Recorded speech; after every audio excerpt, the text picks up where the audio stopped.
Hey guys, Ron here. I just wanted to tell you how headlines will actually be repurposed in many ways and solve many things for you. I got a little bit of sun here on my screen, so it's a little bit hard to tell who's joining here.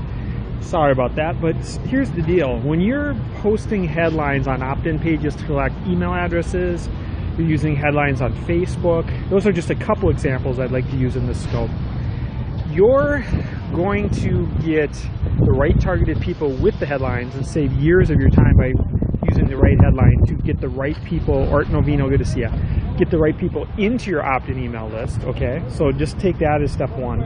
The other thing is when you're on Facebook, what happens is when your page starts to get larger into the thousands, if you have the right headlines, what happens is people will not only more likely to share them, they're more likely to click on them, which will get them to go more viral, which will get you to go from 5% reach up to 100% reach. When you get to a higher reach, you have a higher likelihood of reaching a higher audience because of the clicks on the good headline, which then gives you a better opportunity to get more shares. So I'll give you an example. Real estate agent has an email list, and he's had an email list of 1,000 people for 6 months. They've been following him and stuff, and he sends out an email that says he has their names and phone numbers in the email list because he's been doing it for a while, and he met them at networking events. He got their permission to get them on the email list. He's got their business cards. Some of them don't have business cards because they're not business people. Point is, he's got their name and their phone numbers. They're in the database. He's using Constant Contact. He's using Aweber, he's using GetResponse, he's using any of those email service providers, whitelist email providers. Okay, so now imagine that he sends out an email to those guys. But his email doesn't just say 3 tips on why buying a home this year is a good idea. That's a very soft email that anybody would open. And what he's really looking for is people in the decision process. So the headline would read something like, just logged on, listen, great. Okay, so so I'm fast forwarding to the email part, okay? So the email part is somebody's opening an email, okay? How you doing? Hi, good, how are you? You got $1 to spare? I don't, no, sorry. So somebody opens an email, and,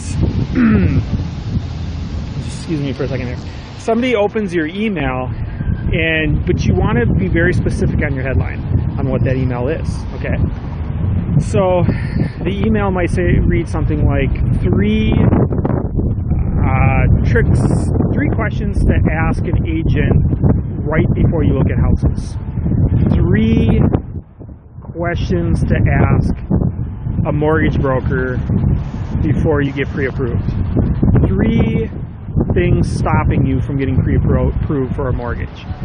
These are questions that people are thinking right before they're ready to make a decision to work with a mortgage broker, to work with a real estate agent, and so forth. And so what happens is when you track the people that open those emails, again, you have their phone numbers. So now you're going to go into your stats and you're going to export the list of the people, the names and the phone numbers of the people that actually open those emails. And you might have 100 people that open emails, 50 people that open the emails. So then you can call those people, right? You can call those people. I am not a realtor.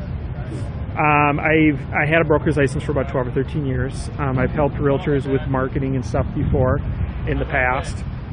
And so this is just a way where you can save people a lot of time. So think of it that way, 3 questions you would ask. You can even get more specific than that. 3 questions to ask your mortgage broker this week, or 3 questions to ask your mortgage broker by next Friday.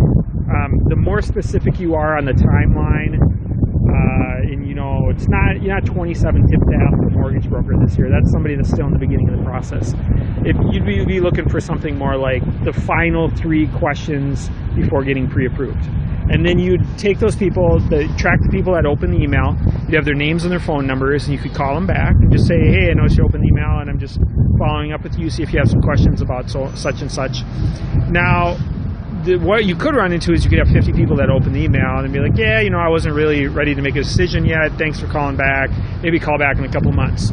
If you call back 10 or 15 people and they're like that, then those leads are probably too cold. And you either have to email them for a longer period of time, or you have to be better with your headline, or what you can do, and it's depending. I mean, if you have an admin in the office could call those people at $8 to $10 an hour. If your time is worth $50 to $200 an hour, that's not going to be a great use of your time.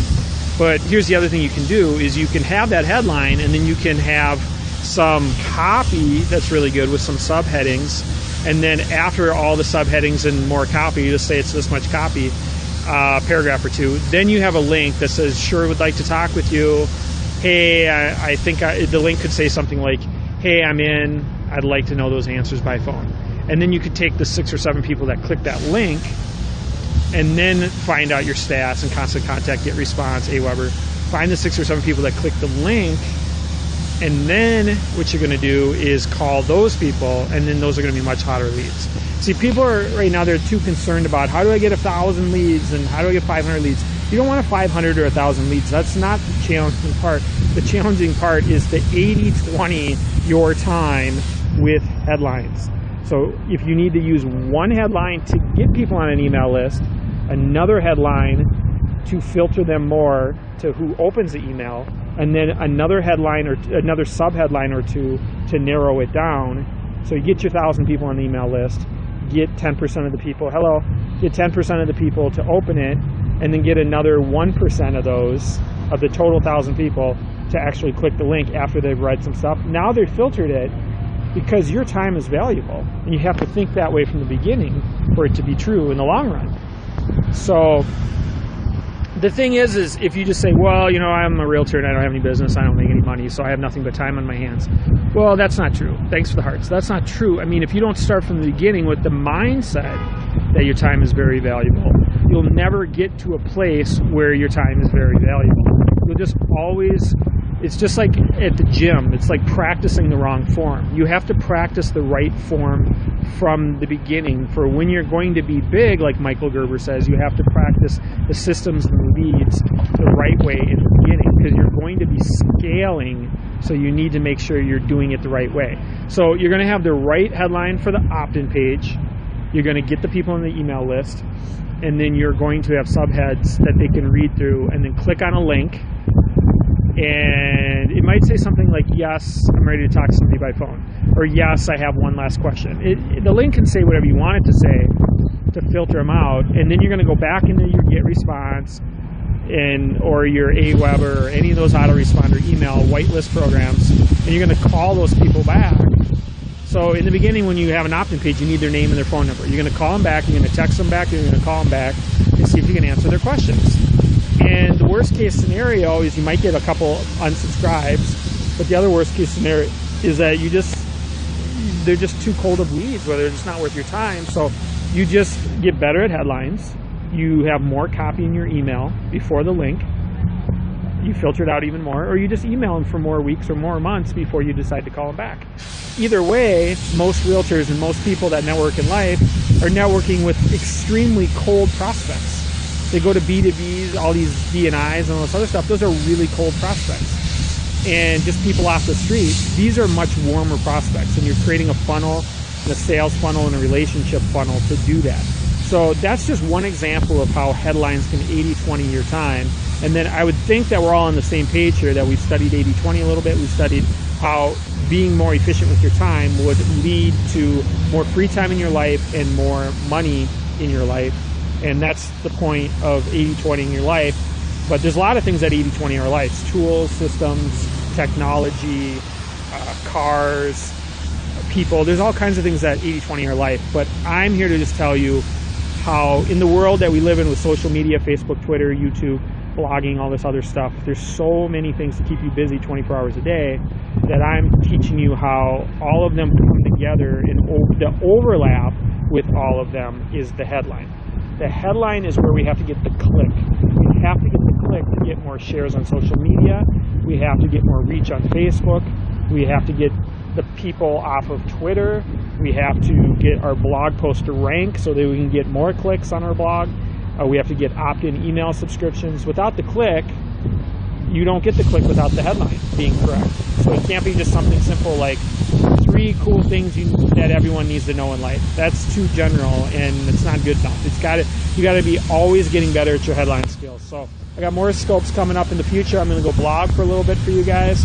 Ronor.com, RONORR.com. It's also my name here. If you swipe up to the left, to the right, up, everything, you'll see my name in here, Ronor.com. How headlines 80-20 your time is